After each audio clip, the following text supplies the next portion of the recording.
Today, we're going to dig into a brand new technique that could finally fix one of AI's most annoying habits. It's terrible memory. It's called path attention, and it might just change everything about how AI understands, well, everything. So let's start with something I am sure has happened to you. You're deep into a conversation with a chatbot, maybe you're 20, 30 messages in, and it completely forgets something crucial you told it at the very beginning. It's super frustrating, right? Well, that frustration points to a really fundamental problem in AI. So what's behind this AI amnesia? You might think it's some super complicated high-level issue, but the truth is, the root of the problem is actually pretty simple. It all comes down to how an AI understands the basic order of words in a sentence. Yeah, for us, this is a no-brainer. One of these sentences is normal, the other is, well, it's a headline, right? But for an AI which just sees a big pile of words, or tokens, learning that the sequence matters is the whole ballgame. It's an absolutely critical skill to get the meaning right. The fancy technical term for this skill is position encoding. Just think of it like a set of instructions that tells the model where each word is sitting in the sentence. Without it, the dog bit the man, and man the bit dog would look exactly the same, just a random jumble of words. So in the early days, AIs just use a simple counting system. This is word 1, word 2, word 3, and so on. But that's way too rigid. The modern systems are much smarter. They focus on the relative position, where words are in relation to each other. And that flexibility is what brings us to the current champion. For the last few years, the go-to method for this has been a technique called ROPE, and chances are it's inside many of the big AI models that you use every single day. Yep, ROPE, which stands for Rotary Position Embedding. It pretty much took over the industry. And why? Well, because it was really, really good and super efficient at handling that flexible relative positioning we were just talking about. Okay, here's the best way to think about ROPE. Imagine it's a rigid ruler. It has one fixed, predefined way of measuring the distance and relationship between words. It doesn't matter if you give it a poem, a legal contract, or a chunk of computer code. That ruler, it never, ever changes.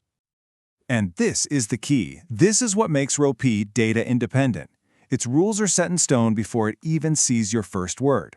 Now, that makes it fast for sure, but it's also its biggest weakness, a weakness that starts to become a huge problem when the text gets really long. And that's where our story takes a turn. A bunch of researchers started to think, hey, maybe this rigid one-size-fits-all ruler isn't the best we can do. What if? What if the AI could actually change its ruler depending on the text it was reading? And that is the big idea. In a new paper from researchers at MIT, Stanford, and Microsoft, they developed a new method they call PaTH. Now, the full name is Position Encoding via Accumulating Householder Transformations. But don't worry about that. What matters is what it does. So if ROPE is that rigid ruler, PaTH is a smart, flexible one. It literally looks at the words in front of it and adjusts how it measures their positions on the fly. It's like a ruler that can bend and stretch to perfectly fit whatever it's measuring. And that, right there, is the game-changing difference. ROPE is data independent. It uses the same old ruler no matter what. PaTH is data dependent. It changes its approach based on the text itself. That's a totally different philosophy. So, a flexible ruler sounds great in theory, right? But does it actually perform better? Well, they had to find out. The researchers put PaTH through a whole gauntlet of tests, right up against ROPE. In one test, they basically gave the AI a short-term memory quiz, asking it to keep track of a bunch of changing variables. And PaTH nailed it, recalling the values perfectly. But the other methods, including our old friend ROPE, they just couldn't keep up. They pretty much got lost. And it's not just about memory. When they tested it on a whole range of common-sense reasoning tasks, the PaTH model just kept on winning. Now, these numbers might look like small improvements, but trust me, in the AI world, getting these consistent little gains across the board like this, that's a very big deal. Okay, but this is where it gets really dramatic. Just look at these graphs. They show accuracy as the text gets longer and longer. See those blue and green lines for PaTH? They're staying high, nice and stable. Now, find the red line for ROPE. It absolutely falls off a cliff. This right here is the perfect picture of that rigid ruler just snapping under pressure. And let's put a really fine point on that. On a test with a seriously long document, we're talking 16,000 tokens, which is like 12,000 words. The PaTH model scored over 22% accuracy. The standard ROPE model, It got under 4%. I mean, that is a blowout. It shows just how much better PaTH is at keeping its focus over these huge distances.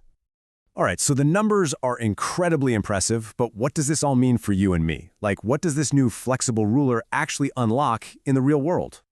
Well, the possibilities are huge. Think about an AI that can write an entire novel or summarize a whole book and not lose the plot halfway through, or an AI that can analyze a 500-page legal document from start to finish.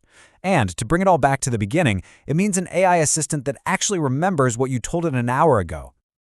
So look, if you take just one thing away from all this, let it be this. That problem of AI forgetting things or getting lost in long documents, it's not some impossible challenge. Thanks to new ideas like PaTH, AI's ability to really grasp complexity and hold on to context is about to take a massive leap forward. And that leaves us with a really fascinating thought to end on. For so long, we've kind of built our expectations around AI's limited memory. We work around its flaws. But what happens when that limit basically disappears? What new, bigger, more complex problems are we going to be able to solve when our AI partners can finally remember everything?